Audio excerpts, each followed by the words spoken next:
Throughout the course of producing my opening sequence, I've used many different forms of equipment. These include the hardware, software and online resources made available to me. All of my work towards my opening sequence has been documented using an online blogging website called wordpress.com. This has allowed me to carefully ensure that all of my research planning, feedback, filming and editing processes were logged.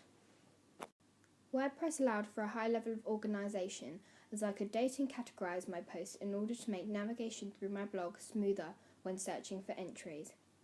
It has also allowed for visual aids such as making keywords stand out and adding images and videos to support my work that other forms of documentation would not allow.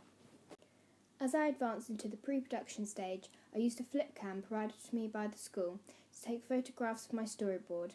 They take good clear photographs in order to have a clear animatic for planning purposes. When moving on to the filming process, I used my own Samsung WB800F handheld smart cam.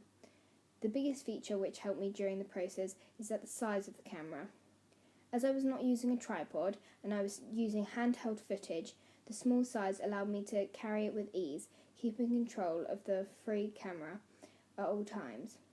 The camera also filmed in full HD and therefore the quality of my film would be extremely good. After filming, I just transferred the footage onto an iMac computer. My chosen pieces of hardware are clearly not as technical as the proper equipment used when producing films. However, they represent the limitations that I face with the student film. It also aids the authentic, rugged look that social realism films possess. Once I had transferred my footage onto an iMac in the Media Suite, I could access the software necessary in order to edit my opening sequence. I used Final Cut Express to do this. It is easy to understand with a clear display and a timeline which clips are dragged and inserted to form a video. Final Cut also comes with many technical additions such as the cross-dissolve transitions which I utilised in my opening sequence. There are also methods of editing sound and volume which also aided me in the production of my sequence. iMovie was also used to produce my intertitles. I did this by creating a single video with all of my titles and then edited in the locations I wanted and where. This proved to be a very effective method. I also used a range of different sites such as freemusicarchive.org to get a copyright-free soundtrack and dafont.com to download more interesting fonts for production cards and titles.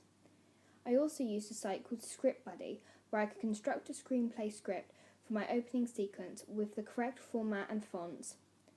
I also used a website called Scribd where I could upload all of my Word documents onto it where you could effectively look at it from my blog. The final website I utilised was YouTube. This is how I could effectively share and upload my footage onto my blog so that it could be viewed.